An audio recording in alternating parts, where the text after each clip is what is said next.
ത്രിയേക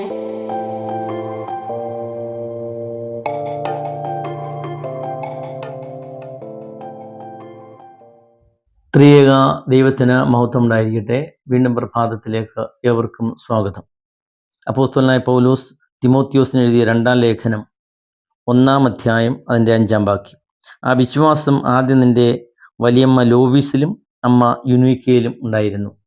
പരിശുദ്ധനായ പൗലോസ്ലീഹ തിമോത്തിയോസിനോട് പറയുകയാണ്, തിമോത്തിയോസിൽ കണ്ട നല്ല സ്വഭാവവും അവനിൽ കണ്ട വിശ്വാസ സ്ഥിരതയും വിശ്വാസത്തിൻ്റെ ആഴവും കണ്ടിട്ട് പൗലോസ്ലീഹ തിമോത്തിയോസിനോട് പറയുകയാണ്, ഈ നിൻ്റെ നല്ല സ്വഭാവങ്ങളൊക്കെ നിൻ്റെ വലിയമ്മയിലും നിൻ്റെ അമ്മയായ യുനീക്കയിലും ഉണ്ടായിരുന്നു പറയുകയാണ്. അല്ലെങ്കിൽ തിമോത്തിയോസിനോട് പറയുകയാണ്, ഈ നല്ല സ്വഭാവവും നിന്നിലുള്ള വിശ്വാസമൊക്കെ നിനക്ക് പാരമ്പര്യമായി കിട്ടിയതാണെന്ന് പറയുകയാണ്. നിൻ്റെ വലിയമ്മ ലോവീസിൽ നിന്നും നിൻ്റെ അമ്മ യുനീക്കയിൽ നിന്നും കിട്ടിയതാണ് ഈ നല്ല സ്വഭാവവും ഈ വിശ്വാസമൊക്കെ എന്ന് പറയുകയാണ്.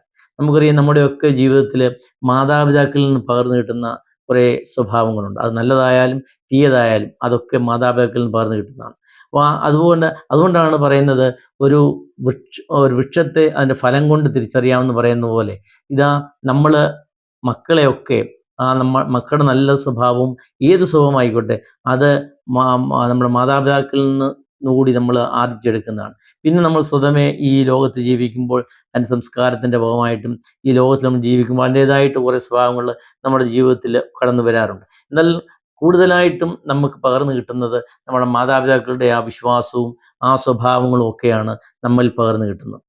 അതുകൊണ്ടാണ് പൗലോസ് ഇവിടെ പറയുന്നത്, ആ നിന്നിലുള്ള വിശ്വാസം ഞാൻ നിൻ്റെ അമ്മയായ യുനീക്കയിലും നിൻ്റെ വല്യമ്മയായ ലോവീസിലും കണ്ടെന്ന് പറയുന്നത്. പാരമ്പര്യമായി കുറേ പകർന്നു കിട്ടിയ സ്വഭാവങ്ങൾ, അല്ലെങ്കിൽ ഒരു വൃക്ഷത്തെ ഒരു ഫലം കൊണ്ട് തിരിച്ചറിയാവുന്ന പോലെ തിമോത്തിയോസിനോട് പരിശുദ്ധനായ പറയുകയാണ്, നിൻ്റെ ഈ നല്ല സ്വഭാവങ്ങളുമൊക്കെ നിൻ്റെ ആ വിശ്വാസത്തിൻ്റെ ആഴവും ഒക്കെ നിൻ്റെ അമ്മയിലും നിൻ്റെ വല്യമ്മയിലും ഉണ്ടായിരുന്നു പറയുകയാണ്.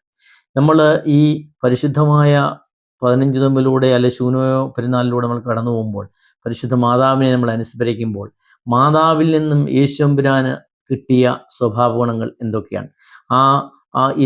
സത്യത്തിൽ നമ്മൾ മാതാവിൽ നിന്ന് യേശുമ്പുരാന് ജന്മം മാത്രമല്ല കിട്ടിയത്, ആ യേശുമ്പുരാനുള്ള മനുഷ്യത്വം പകർന്നു കൊടുക്കുന്നത് ഈ മറിയാമാണ്. ഈ മറിയാമിൻ്റെ ജീവിതമാണ് സത്യത്തിൽ ആ ജീവിതത്തിൽ നിന്ന് ആർജിച്ചെടുത്ത കുറേയേറെ കാര്യങ്ങൾ പുത്രൻ തമ്പുരാനിലുണ്ട്, യേശുമ്പുരാനിലുണ്ട്. അത് നമ്മൾ മാതാവിനെ അങ്ങനെ ഒരു വിത്തുവെട്ടിയായോ ഒരു മുട്ടത്തോടായിട്ടോ മാറ്റി നിർത്തുമ്പോൾ നമ്മൾ ആലോചിക്കേണ്ടത്, ഈ ലോകത്തിൽ യേശുമ്പുരാൻ ജീവിച്ചപ്പോൾ യേശുമ്പുരാനിൽ വിളങ്ങിയ മനുഷ്യത്വം, ആ നല്ല സ്വഭാവങ്ങൾ, മനസ്സലിവ്, സ്നേഹം ഒക്കെ ഈ മാതാവിൽ നിന്ന് പകർന്നു കിട്ടിയാണെന്ന് നമ്മൾ മറന്നുകൂടാ. അതുകൊണ്ട് യേശുമ്പുരാൻ്റെ മനുഷ്യത്വം മാത്രം അല്ല, യേശുമ്പുരാൻ്റെ കണ്ട സ്വഭാവം, ആളത്വം, അതെല്ലാം ഈ മാതാവിൽ നിന്ന് പകർന്നു കിട്ടിയതാണ്. അപ്പം അതുകൊണ്ട് ആ സ്വഭാവമൊക്കെ വളരെ പരിപൂർണമായിരുന്നു. ആ സ്വഭാവം എന്ന് പറയുന്നത് ഒരു ന്യൂനതയും ഇല്ലാത്തതായിരുന്നു. ആ മനസ്സലിവും ആ സ്നേഹവും ഒക്കെ പകർന്നു കിട്ടിയത് മാതാവിൽ നിന്നാണെങ്കിൽ, പരിശുദ്ധ നോയമ്പിലൂടെ നമ്മൾ കടന്നു പോകുമ്പോൾ മാതാവിൽ നമുക്ക് കിട്ടേണ്ട കാര്യങ്ങളും ഇത് തന്നെയാണ്. ആ നല്ല മനസ്സലിവും ആ വിശ്വാസ സ്ഥിരതയും ആ സൗമ്യതയും ഒക്കെ, ആ സമർപ്പണവും ഒക്കെ നമുക്ക് ഉണ്ടാകണം. ആ കുരിശിൻ്റെ ചുവട്ടിൽ മാതാവിനെ യോഹന്നാനെ ഏൽപ്പിക്കുമ്പോൾ യേശുമ്പുരാൻ പറയുന്ന ഒരു കാര്യമുണ്ട്, ഇതാ നിൻ്റെ അമ്മ, ഇതെല്ലാവരുടെയും അമ്മയെന്ന് പറയുമ്പോൾ ആ മാതാവ് നമ്മളുടെയും അമ്മയാണ്. ആ അമ്മയിൽ നിന്ന് തിമോത്തിയോസ് അവൻ്റെ അമ്മയിൽ നിന്നും വല്യമ്മയിൽ നിന്നും ആർജിച്ചെടുത്ത വിശ്വാസവും നല്ല സ്വഭാവവും.